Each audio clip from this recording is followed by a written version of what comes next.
Good morning and welcome to week 7 of EDU 508. This is the last opening remarks video for the course, and you'll notice that this week is also a very minimal week for discussion boards, as you will be focusing on your final assignment, which is due Monday, the 28th at midnight.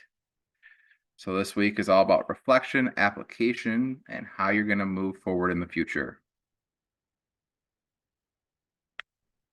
Some pictures of the things that we've looked at, this Jen Alexander book that will continue coming back throughout your time. Reminder that we're working on being the bridge between a scholar and a practitioner. Most of us are practitioners, most of us are scholars. The challenge is to bring those two things together.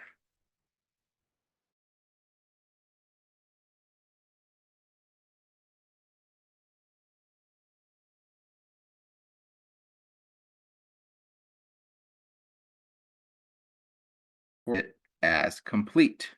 You will just type in done when you are done. Note, this is not due until the end of the course. And then you have your assignment number 4, which is due Monday the 28th by 11:59. This is the one assignment that I cannot give a extension on, as the turnaround time for grading is very tight.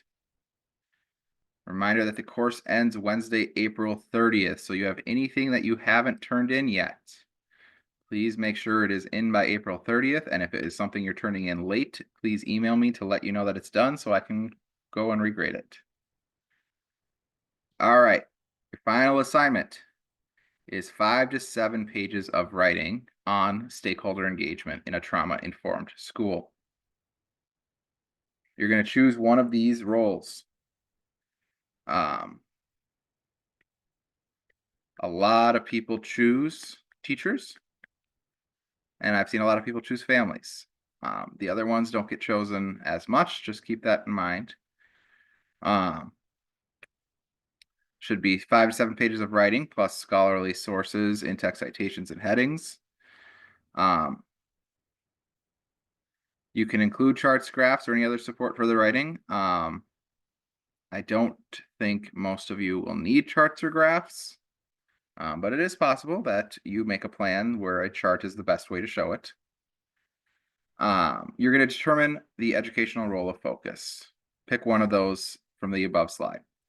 Describe that role in terms of what you know about them and why they are instrumental to the success of trauma-informed schools. Please use citations here, and assume that the person reading it isn't as familiar with the role as you are. Consider and speak to the following. What does success look like in engaging that group? Specifically that group, not the whole school, that group in the school. What do you want the people in that role to know, believe, and practice about trauma-informed schools?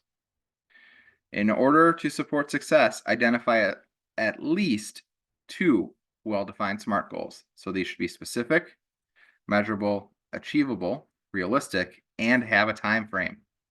Make sure you explicitly state your goals, and probably how they're measurable, what the time frame is. Try to hit on those 5 parts for the goal. When you create a plan for how to engage, think about differentiation. Different members in the role might have different needs and ways of engaging, so make sure that you include that in your plan. You could also differentiate based on previous knowledge of trauma-informed schools or even willingness to adapt.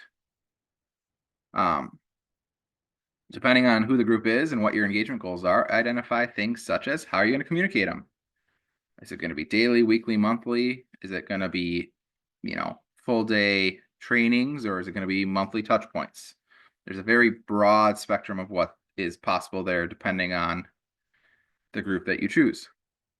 How will you involve that group in designing what growth and success should look like instead of just telling them what changes to expect?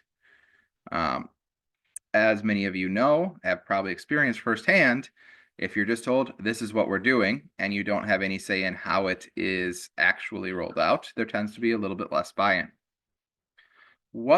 How might your stakeholders interact and collaborate with other stakeholders? How are they going to be communicating with, interacting with the other groups on the previous slide? And how will you know when a successful outcome has been achieved? Make sure you speak specifically to the program essential question in your writing. In light of what is known about how children learn, how shall professional educators best promote resilience and recovery for the children and families who have experienced traumatic events? And as always, make sure you do a deep dive.